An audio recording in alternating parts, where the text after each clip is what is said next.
அரசியல் மனித உடலிலிருந்து உயிரை பிரிப்பதும் மனித வாழ்விலிருந்து அரசியலை பிரிப்பதும் ரெண்டு ஒன்று தான். அரசியல் வேண்டாம் என்று விலகி நிற்பது வானமே இல்லாத பூமியில் வாழப்போகிறேன் என்பதற்கு ஒப்பானது. உங்கள் வாழ்க்கையில் பிறப்பிலிருந்து இறப்பு வரை எல்லாத்தையும் தீர்மானிக்கிறது அரசு. அந்த அரசை தீர்மானிக்கிறது அரசு இயல். அதனால தான் இந்த அரசு இயலை அறிவியல், புவியியல் போல, உயிரியல், வேதியியல் போல இது ஒரு வாழ்வியல் என்ற புரிதலோடு என் உயிர் தம்பி தங்கைகள் இந்த அரசியலை அணுக வேண்டும். வரிசையில் நின்று வாக்கு செலுத்துவதல்ல, வருங்கால தலைமுறைகளின் எதிர்காலத்தை தீர்மானிப்பது அரசியல் என்ற புரிதலோடு நீங்கள் வர வேண்டும்.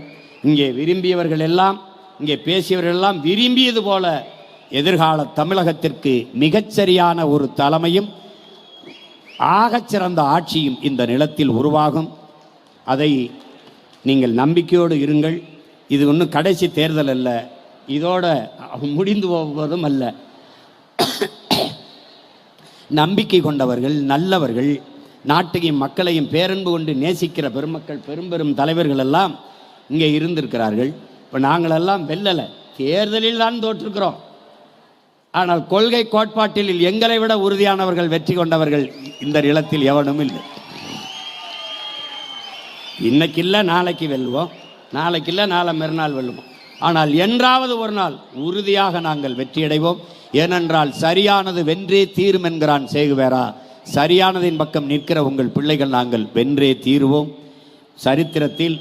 சரித்திரத்தில் தனக்கென்று பல பக்கங்களை நிறைத்திருக்கிற சரித்திர நாயகன் என்னுயிர் அண்ணன் சரத்குமார் அவர்கள் தமிழ் திரையுலக வரலாறாக இருந்தாலும், தமிழ் தேசியனத்தின் அரசியல் வரலாறாக இருந்தாலும் அவருடைய பக்கங்களை எவரும் மறைக்க முடியாது, மறுக்க முடியாது என்பதை மகிழ்வோடு இந்த மன்றத்திலே தெரிவிக்கிறேன். மதுரையில் இருந்து நானும் எங்கள் அண்ணன் போகும்போது இப்போ எப்படி அப்படின்னா 100 கிராம் மட்டும் சோறு எடுத்துக்கிறேன் அப்படின்னு.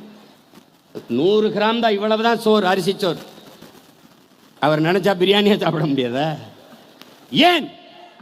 உடலை பேண வேண்டும். உலகத்தில் வாயை கட்டுறதா ரொம்ப பிரச்சனை. திருமண விருந்துக்கே போனாலும் என்ன சுவையாக இருந்தாலும் சாப்பிட மாட்டார். அந்த கட்டுப்பாடு இருக்கிற ஒரு நடிகன் தமிழ் சினிமாவில் என் அண்ணன் சரத்குமார் அவர்கள் தான். இன்னைக்கு நான் உடற்பயிற்சி கூடத்தில் போய் பயிற்சி எடுக்கிறேன்னா காரணம் என் முன்னத்தியர் என் அண்ணன் சரத்குமார் என்கிறது பெருமிதம் தான். இங்கே இப்படியே உடலை முறுக்கிக்கிட்டு ஆனாலும் நடிப்பு வராது, முகபாவங்கள் வராது சிலருக்கு. ஏன்னா நீ பாரு, அர்னால்டுக்கு நடிக்க வராது, ரோபோ மாதிரி தான் இயங்குவாப்ல. ஆனால் அந்த உடல் உறுதியில் இருக்கிற ஒரு ஆணழகன் பட்டம் என்ற ஒருவன் மிக நுணுக்கமான அசைவுகளை, உணர்வுகளை திரையில் வெளிப்படுத்திய நடிகன் நம்முடைய அண்ணன், ஆகச்சிறந்த கலைஞன். நீ நடிச்சு பாரு. அதுக்கப்புறம் படங்கள் சரியா வரல. மதிப்புமிக்க பெரியவர் ஐயா சௌத்ரி அவர்கள் சேரன் பாண்டியன் என்ற ஒரு படத்தை எழுதியவன் ஈரோடு சவுந்தரன், என் உயிர் சகோதரன், அண்ணனுக்கு தெரியும். அவன் எழுதுறான், சேரன் பாண்டியன் படத்தில் இருந்து அப்படியே சரத்குமாருடைய திரையுலக பயணமே மாறிட்டு. மிகச்சிறந்த படம், மாபெரும் வெற்றி அடைஞ்சிருச்சு. அதுக்கப்புறம் நீங்கள்லாம் போட்டிருக்க கொண்டாடுகிற நாட்டாமை, இரட்டை வேடம். இரட்டை வேடத்தில் அவர் ஏற்று நடித்த அத்தனை படமும் மாபெரும் வெற்றியை தொற்று. 2 வேடம்னா திணறிடுவான் ஒவ்வொருத்தனும். அதில் நாட்டாமையில் அந்த நாட்டாமை அண்ணனாவும் அந்த தம்பியாவும் நடிச்சிருக்க அந்த படம் 2 வேடத்தையும் வேறுபடுத்தி காட்டிய விதம் எல்லா மொழிகளிலும் மொழிபெயர்க்கப்பட்டு வெற்றி அடைஞ்சது. ஆனால் எல்லா மொழி படத்தையும் பார்த்தேன். என் உயிர் அண்ணன் சரத்குமார் அளவிற்கு அந்த இரட்டை வேடத்தில் எவரும் நடிக்க. எங்களுக்கெல்லாம் அவர் மேல என்ன ஈடுபாடு? தனிப்பட்ட முறையில் எனக்கும் அவருக்கும் இருக்கிற இணைப்பு எது? அறிவார்ந்த தமிழ் சமூக தம்பி தங்கைகளே, உடல் நலன் இல்லாத அறிவு, உடல் நலன் இல்லாத கல்வி, உடல் நலன் இல்லாத செல்வம், உடல் நலன் இல்லாத புகழ் எல்லாம் பயனற்றது. அப்படி இளம் வயதிலேயே ஒரு செல்வந்த குடும்பத்தில் பிறந்தவன் தண்ணி அடிப்பான், சிகரெட்டு பிடிப்பான், தான் தோன்றித்தனமாக சுத்துவான். இதில் எந்த கெட்ட வழக்கமும் இல்லாது உடல் வளர்த்தேன் உயிர் வளர்த்தேனே என்று திருமூலர் சொன்னது போல ஒரு நல்ல அறிவாளி, ஒரு நல்ல பகுத்தறிவாதி, உடல் என்பது பல நுட்பமான வேலைகளை செய்கிற தொழிற்சாலை, அதை அறிவார்ந்தவன் நல்ல பகுத்தறிவாதி பேணி காப்பான் என்கிறார்.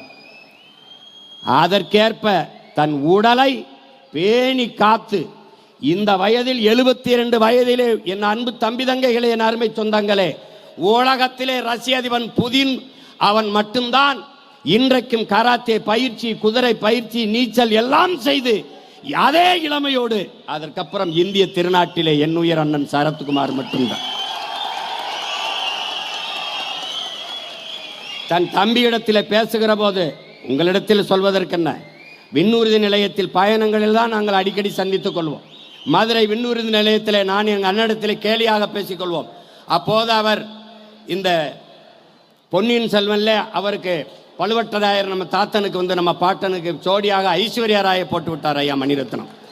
நான் எங்கள் அண்ணனிடத்தை கேலியாக கேட்டேன், இந்த வயசில் உங்களுக்கு ஐஸ்வர்யா ராய் ஜோடியா அப்படின்னு. அவர் பொறாமை, உனக்கு பொறாமை, உனக்கு பொறாமை அப்படி. அவர் என்னிடத்தில் சொல்வதெல்லாம் ஒன்றுதான், உடலை மட்டும் நன்றாக பராமரித்து பேணி பாதுகாத்து கொண்டால் எந்த வயதிலும் சாதிக்க முடியும். உங்களுக்கு தெரியுமா, இன்று அவர் வயதிலே இந்தியாவிலேயே அதிகமாக பரபரப்பாக எல்லா மொழிகளையும் நடித்துக் கொண்டிருக்க ஒரே நடிகன் என் அண்ணன் சரத்குமார் தான். எல்லா மொழிகளையும், மலையாளத்தில் நடிப்பாப்ல, தெலுங்குல நடிப்பாப்ல, இந்தியில் நடித்துக் கொண்டிருப்பாப்ல, கன்னடத்தில் நடிப்பார், எல்லா மொழியும் தெரியும், எல்லா மொழியும் நடித்துக் கொண்டிருக்கிற ஒரே நடிகர். அந்த வயதிலே எல்லாம் இருந்தா எந்திரிக்க முடியாது. அவர் உடலை பேணி காத்து தமிழ்நாட்டின் ஆணழகன் போட்டியில் பங்கு பெற்று வென்று அவர் வந்து அவரே தயாரித்து கண் சிமிட்டும் நேரம்னு என் அண்ணன் கராத்தே தியாகராஜன் சொன்னது போல கலைவாணன் கண்ணதாசன் அவர்களை வைத்து தயாரித்து அதில் ஒரு காவல்துறை அதிகாரியாக நடித்திருந்தார். அதற்கு பிறகும் பெரிய வாய்ப்பு வரவில்லை.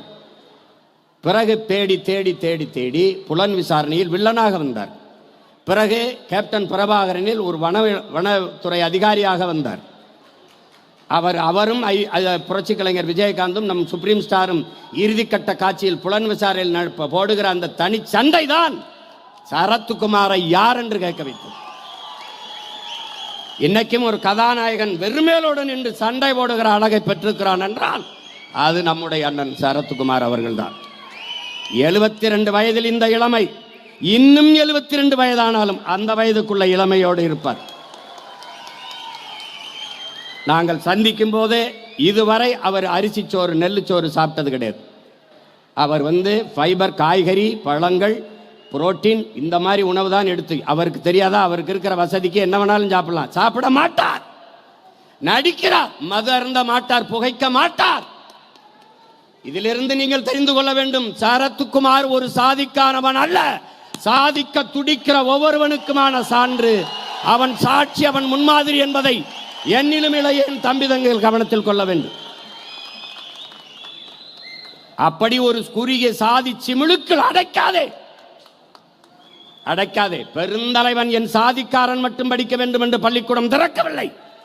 14,000 பள்ளிக்கூடம் திறந்து தனக்கு கிடைக்காத கல்வி இந்த நாட்டு பிள்ளைகளுக்கு கிடைக்க வேண்டும் என்று படிக்க வைத்ததால் தான் எழுத்தறிவித்த இறைவன் நம் தாத்தன் காமராஜன் என்று நாம் போராடுவோம். செக்கிழுத்த நம்முடைய பாட்டன் வாவு சிதம்பரனார் பிள்ளைமார்கள் விடுதலைக்கல்ல, ஒட்டுமொத்த தமிழ் தேசிய இனத்தின் விடுதலைக்கு போராடினார்.